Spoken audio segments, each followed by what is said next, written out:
everybody, Greg Farris back here with part 7 of my training series, Farris 5-1 Hypertrophy. Today I'll be breaking down my pull workout for you guys. This is the one that does not have a main movement in it, so it's going to be pretty cool to see how I implement my 5th and final day of my training without an actual, heavy movement from the Gym Windler 5-1 program. So I'll get right into my training program. Again, Farris 5-1 Hypertrophy. This is my pull day, and you see the notes over here. There is no 5-1 movement. So on my upper day I have bench, on my first lower day I have squat, push day, overhead press, and my second lower body day, my deadlift.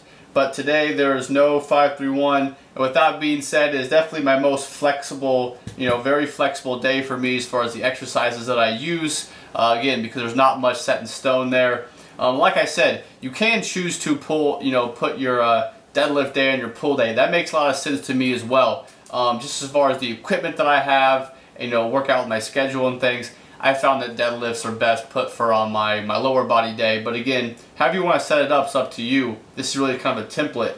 But I will go through, pretty quickly again, like I do in all my other videos, how I decide between my strength days and my hypertrophy days, and how it kind of varies. Again, with the pull day, not too much varies, but I'll go through it for you guys. Again, this is kind of similar, even though it isn't my main movement in the 5-1. With my pull days, the first movement I always do are chin-ups, or maybe like a pull-up with a neutral grip. It usually isn't forehand though. You see here, these are 5 sets of 5, and these are typically weighted because 5 pull-ups really isn't that difficult, or chin-ups or whatever for me.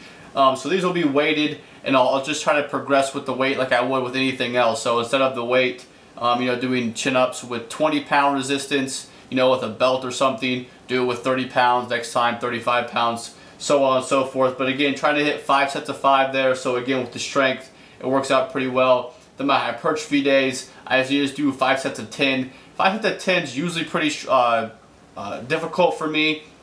And again, with my hypertrophy days, I try to get a little more volume in. So even if those aren't, incredibly difficult, 10 chin-ups for me, it kind of serves as a warm-up. But I definitely don't feel like it's too easy. If I ever get to the point where I'm doing more than like 5 sets of 12 chin-ups, I may add some weight there for the hypertrophy days as well. So if 5 sets of 10 is easy for you, you can use weighted chin-ups there as well. I usually just do body weight in the hypertrophy day.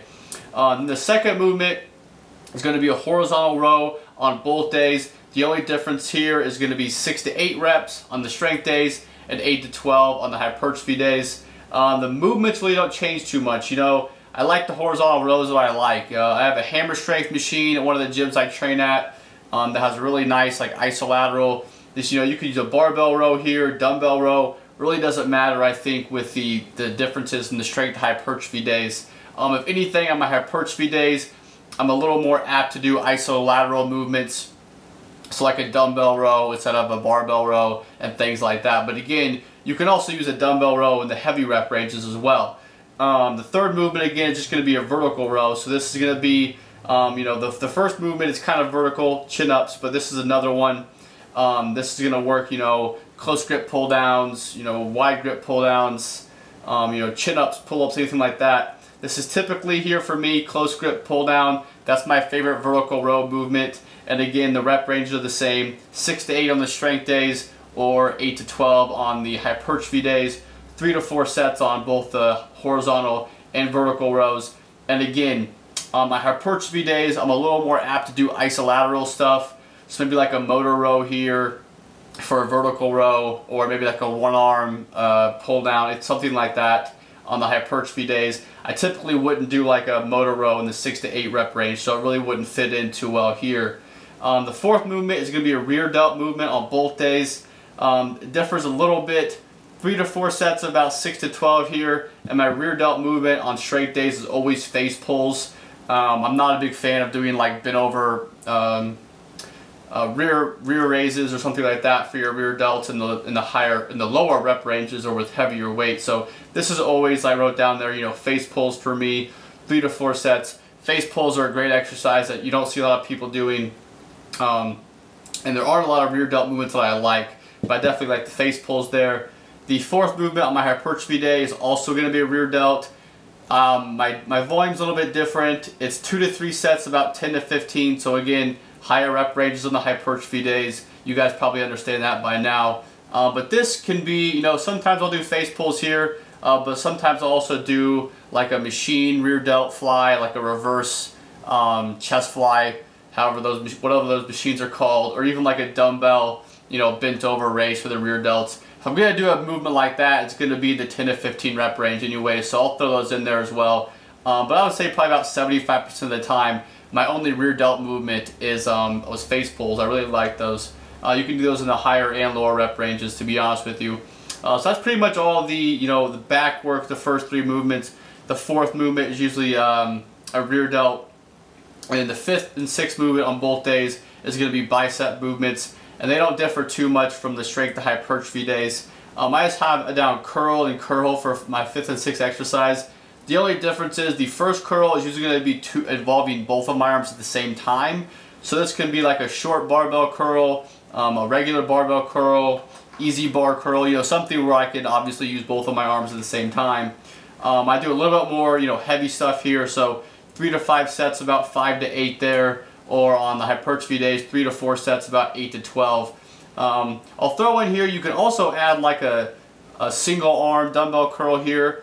If you go heavy enough and kind of use like a, you know, one arm, do your left arm first, then your right arm, and back and forth. Kind of use like a rest pause technique. You could also use that as your curl movement there, because you can go pretty heavy on those. And I really like that movement as far as, you know, you definitely get both of the actions of the bicep in there. It's probably my favorite single bicep movement. So while I have down 2 arm movement there, sometimes that is an iso movement for me as well. But it's more of a power, you know, something that I can use a little bit more weight on is the first bicep movement that I do.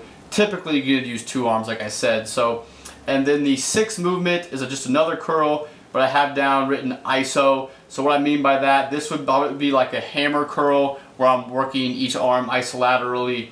You can also do, you know, like a concentration curl where your elbow is against the pad, something like that, where you're working one bicep at a time, obviously isolateral. And the rep ranges change here a little bit. It's going to be a little bit lighter weight.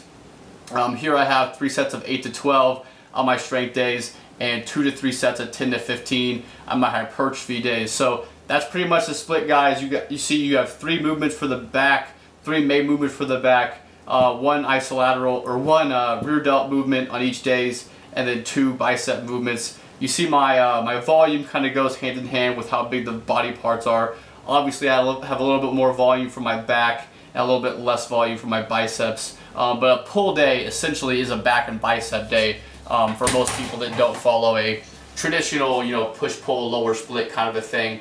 And that's pretty much it for the series, guys. I might have missed a few things in the series. Hopefully I broke down everything so it really made sense to people. I had a lot of questions as how, you know, as far as, you know, how I alternate my strength weeks and my hypertrophy weeks. So I wanted to kind of break down each day and tell you guys the differences. You see kind of the theme is pretty simple, a little bit higher volume and higher reps on the hypertrophy days.